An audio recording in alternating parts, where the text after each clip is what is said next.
Good afternoon, vinyl community. This is DJ Reed. We're going to be looking at some more vinyl today concerning the 1964 and the Beatles onslaught on the beginning of the British invasion into North America with their stellar songs and albums, and they all basically went to #1. And so we're going to be looking at some records.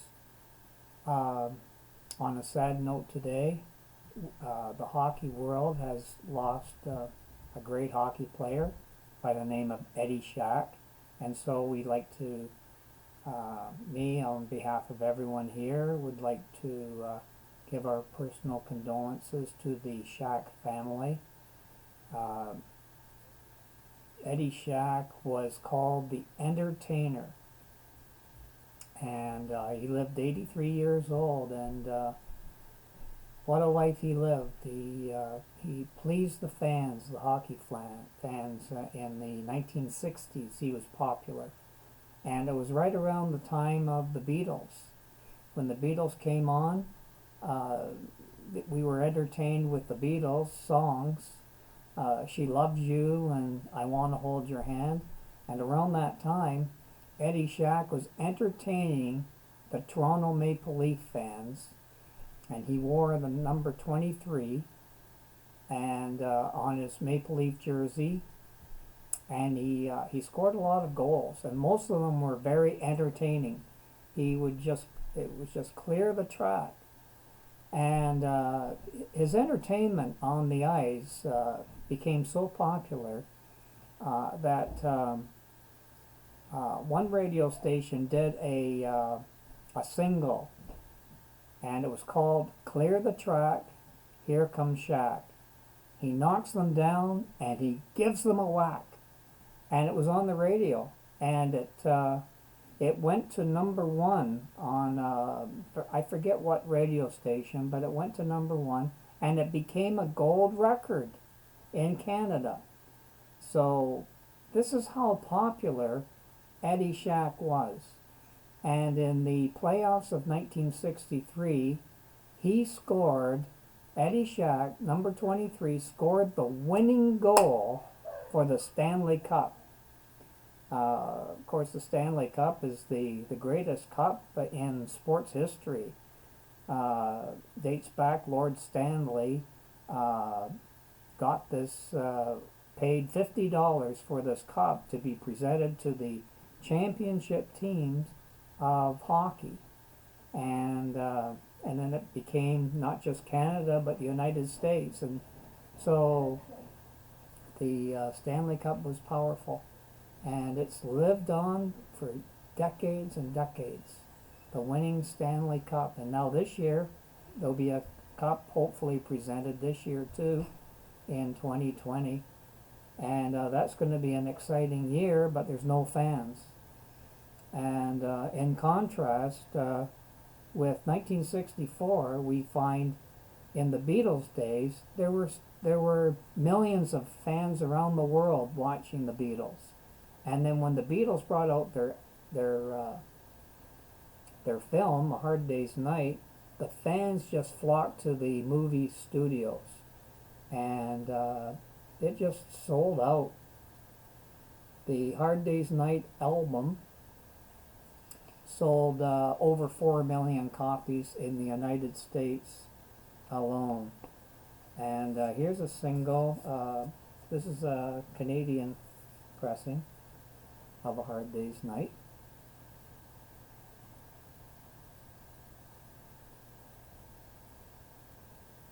And on the flip side is the great I Should Have Known Better on Capitol Records. And here is their other single from the movie A Hard Day's Night, I'll Cry Instead, sung by John Lennon. And on the flip side is George Harrison gets the B-side here with I'm Happy Just to Dance With You. This was written by Lennon McCartney, but George sang it, And all these songs from the movie were written by Lennon McCartney. This was their first album that all the songs were written by the duo. And of course, that trend would continue a lot in their career. Not every album, but a lot of them. Here's Can't Buy Me Love on Parlophone. And the flip side, just as powerful, You Can't Do That by John Lennon and the Beatles.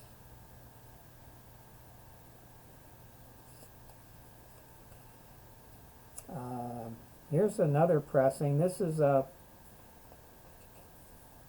I'm thinking it's a 1972 pressing of Can't Buy Me Love. It's a 1970s pressing.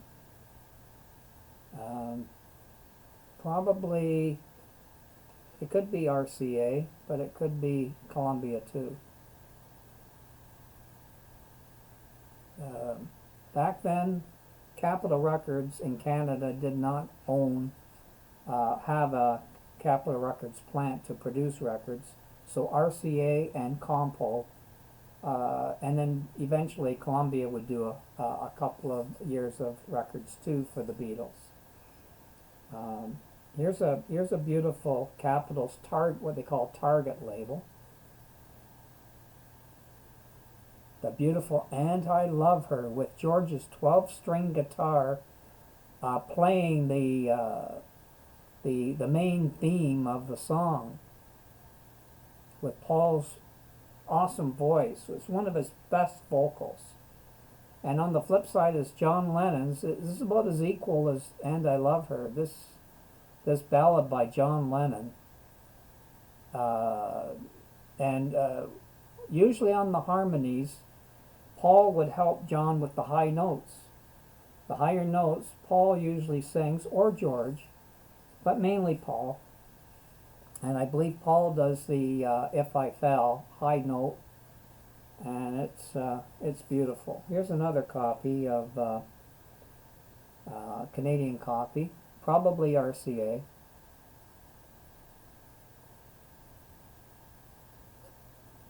And it could be Compo too. I'm not 100% sure on how these were done, but they are beautiful. And alongside those, I have today the Beatles' second album. Now this came out before A Hard Day's Night, this Beatles' second album.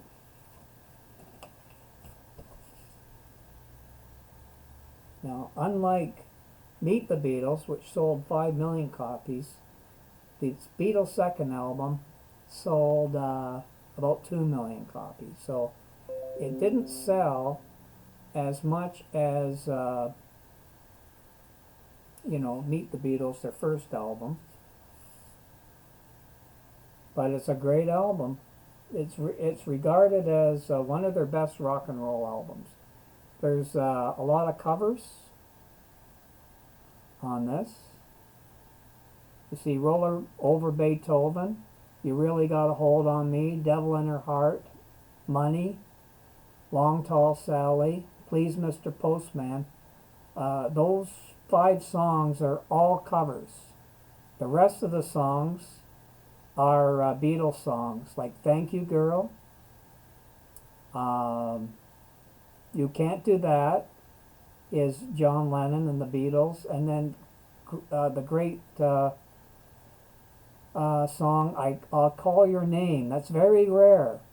I Call Your Name, but that's John and the Beatles. And then the single, this is probably the only time you'll see these 2 songs on any Beatles album together. And that's the single, I'll Get You and She Loves You. Very seldom do you see those 2 songs together on any compilation albums. It's very rare to see I'll Get You and then She Loved You side by side. And there you see the Meet the Beatles. That was the previous album. And all told, I believe it sold 2 million copies. I don't know how many copies it sold in the in Canada, but in the United States it sold over 2 million. Here's a copy of the Beatles, the second album here. And that's the orange Capitol, and as I say, it's probably an RCA pressing in Canada. That's a Canadian pressing. There's a little slight edge. It could be Columbia too, but I'm thinking it's Dynaflex. It's very flexible. You can hear it. So I'm thinking that is a RCA Dynaflex pressing. And then we have a US pressing that has the gold record award for selling over 1 million copies. And this is the beautiful Apple label on the Beatles' second album. It's a gold award record, #1, and it went to #1, and it replaced Meet the Beatles. Meet the Beatles was #1, and then it went to #2, and then what went to #1 was the Beatles' second album. So they just changed places. Most of the records back then for the Beatles went to #1. And of course, I think I showed this before, but this is a Long Tall Sally, which is very similar to the Beatles' second album. And that's a Canadian pressing. That's the Capitol, purple Capitol.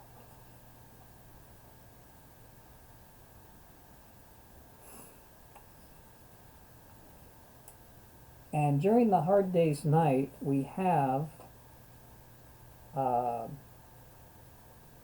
this photo I'd like to show you on the Hard Day's Night.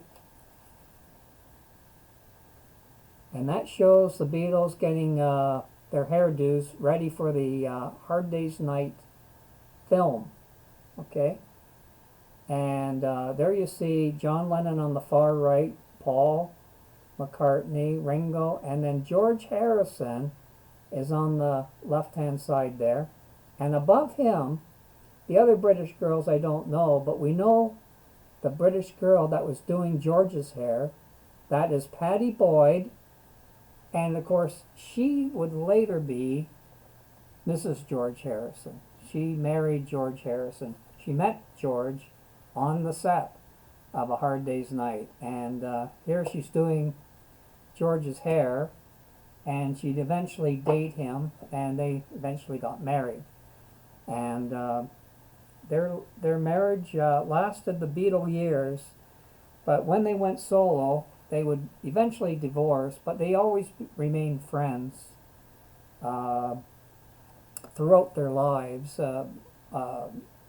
Patty has written a book on George, and it only shows how great George Harrison was to her. Very, very kind person. And his kindness was seen in his generosity with the Beatles fans, the mail he would get. He'd be very generous, very humble, and so kind. Here's a She Loves You sheet music. Hal Leonard. And then on the back you'll see the famous chord, that G6 right there. And it would go, yeah, yeah, yeah, yeah. Did I do it good? But that's the G6 chord that is powerful. And it ended the song She Loves You, and it was famous. And so that's the story today. May we reflect on the life of Eddie Shack today. Beautiful story. And may you have a happy Sunday. We'll talk to you soon. Peace and love. God bless each one. Take care. Bye-bye.